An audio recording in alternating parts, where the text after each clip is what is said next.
एक थी टोनी चिड़िया। वो बहुत गरीब थी। इस वजह से उसे पैसे की कमी लगी रहती थी। उसके लिए घर का खर्चा उठा पाना भी मुश्किल था। इसलिए वो एक सामान की दुकान पर काम करती थी। वो बड़ी ईमानदारी से अपना काम करती थी। उस दुकान का मालिक कालू कौवा था, जो कि बहुत अमीर था। उसका घर बहुत बड़ा था। चिड़िया को भी उसका घर बहुत पसंद था। वो हमेशा सपने देखती रहती कि एक दिन उसका भी ऐसा ही बड़ा घर हो, पर उसकी हालत के आगे वो मजबूर थी। चिड़िया की ईमानदारी की वजह से और उसके अच्छे स्वभाव के कारण कौवे का बिजनेस अच्छा चल रहा था। एक दिन चिड़िया काम पर नहीं गई। इसी वजह से कालू कौवा बहुत गुस्सा हो गया। कालू के गुस्से में चिड़िया के घर आया और चिड़िया से बोला, क्या हुआ चिड़िया, तुम काम पर क्यों नहीं आई? इस पर चिड़िया बोली कि क्या करूं मालिक, मेरी तबीयत कल से खराब थी और मेरे पास इतने पैसे भी नहीं थे कि मैं अस्पताल जा सकूं। इसलिए मैंने एक दिन घर पर रहकर आराम किया। आज मेरी तबीयत जरा ठीक है। आज मैं काम पर आ जाऊंगी। इस पर कौवा गुस्से में आकर चिड़िया को भला बुरा कहने लगा। ये मेरी दुकान है, इस पर तुम्हारा राज नहीं चलेगा। जब मन किया आओगी, जब मन किया चली जाओगी, ऐसा नहीं चलेगा। इससे तो अच्छा है कि तुम घर पर ही बैठो। ऐसा कहकर कौवा गुस्से में वहां से चला गया। चिड़िया बेचारी फूट फूट कर रोने लगी। उस बेचारी की इसमें कोई गलती ही नहीं थी।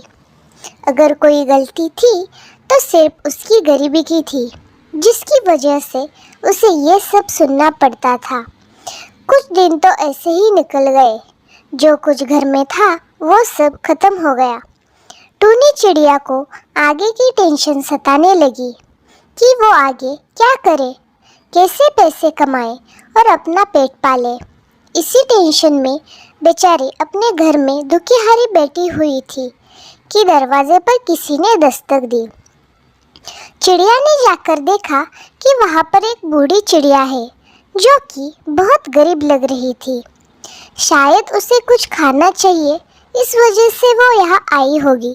ये सोचकर चिड़िया बोली कि अम्मा, मुझे माफ कर दो, लेकिन घर पर अनाज का एक दाना भी नहीं बचा है।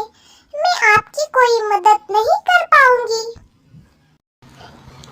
ये सुनकर वो बूढ़ी चिड़िया मुस्काई और कहने लगी, बेटी, मुझे पता है कि तुम्हारी हालत कुछ अच्छी नहीं है। रास्ते में आते हुए मैंने कुछ लोगों को कहते हुए सुना था कि तुम अब भूखी मर जाओगी। मैं इतनी अमीर तो नहीं हूँ, लेकिन मेरे पास ये एक अनार है तुम्हें देने के लिए। तुम प्लीज इसे ले लो। इस पर चिड़िया बोली,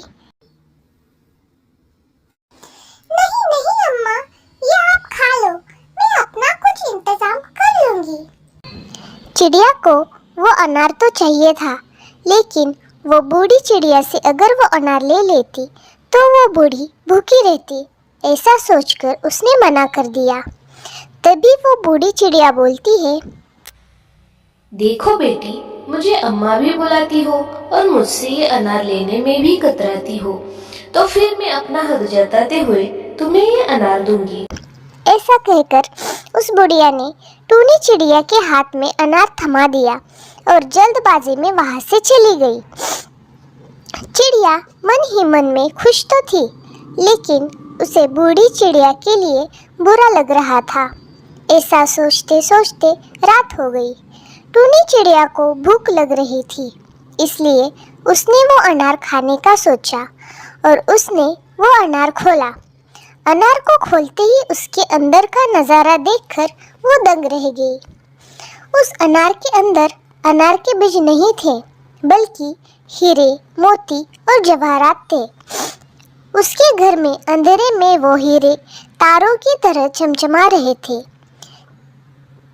चिड़िया की आंखें फटी की फटी रह गई। उसने वो जवाहरात बेचकर खूब पैसे कमाए और कालू कौवे के बाजू में अपनी किराना की बड़ी दुकान लगवाई। अब ग्राहक कौवे की दुकान की जगह चिड़िया के दुकान में जाते थे, क्योंकि चिड़िया बहुत दयालु थी। वो गरीबों को एकदम कम दाम में सामान बेचती थी और चिड़िया ने कालू कौवे से भी बड़ा और अच्छा घर खरीद लिया था। अब वो चिड़िया आराम से और आनंद से रहती थी। आपको ये स्टोरी कैसी लगी? और टूनी चिड़िया के लिए एक लाइक और सब्सक्राइब ज़रूर कीजिएगा। धन्यवाद।